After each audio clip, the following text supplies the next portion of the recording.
खुलुमबाय आं किलिकां ब्रह्म बड'लेण्ड बुब्लिनि जानानै बयखौबो बरायना लाबाय दिनै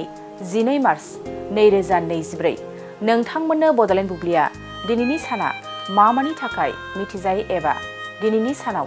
मा हाबाफारि फालिनाय जायो नोंथांमोननो फारि फारि बड'लेण्ड बुब्लिया फोरमायगोन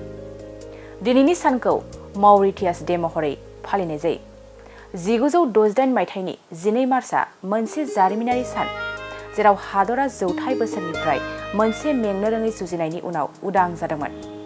बै समनिफ्रायनो मौरिटियास डेखौ हादरजों मोननाय उदांस्रिखौ गोसोखांनो थाखाय मोनसे बोसोरारि हाबाफारि महरै फालिनाय जायो आरो दिनैनि सानावनो महात्मा गान्धीआ लैथोनिफ्राय संख्रि दिहुननो आरो संख्रि आयेनखौ नेवसिनो थाखाय गावनि साबरमती आश्रमनिफ्राय बोरिमायारि नोगोर दान्डीसिम 24 साननि हानजा सुरनायखौ जागायदोंमोन बेनि दान्डी हानजा सुरनाय एबा संख्रि हानजा सुरनाय होनना मिथिनाय जायो बेनि अनगायैबो दिनैनि सानावनो national working moms day national plant a flower day आरो नेशनेल गार्ल स्काउट डे महरैबो फालिनाय जायो नोंथांमोननो बड'लेण्ड बुब्लिया दिनैनि सानाव मा हाबाफारिजों मिथिजायो आरो मा हाबाफारिखौ फालिनाय जायो फोरमायबाय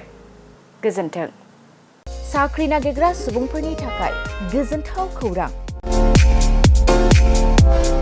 गिबि खेबनि थाखाय आरबि मेथमेटिक्स सेन्टारा बाक्सानि सदर मसलपुराव गासै कम्पिटिटिभ एग्जामनि थाखाय गोदानै कचिं सेन्टार बेखेवनो थांगासिनो दं जायफोर सुबुंफ्रा गोजान जायगायाव थांनानै कम्पिटिटिभ एग्जामनि थाखाय कचिं लानो हायाखैमोन बिथांमोना बे बारनिफ्राय बे कचिंनि खाबुखौ आरबि मेथमेटिक्स सेन्टारनि जोहै मसलपुराव मोननो हासिगोन बे कचिं सेन्टाराव बिथांमोना direct requirement third and forth grade railway SSC army GD Agniveer bank police आरो टेट आनजादफोराव जिरायनो हानाय बायदि रोंगौथि गोनां फोरोंगिरिजों फोरोंथाय होनाय जागोन बे कचिं सेन्टारनि सोमोन्दै आबुङै मिथिनो थाखाय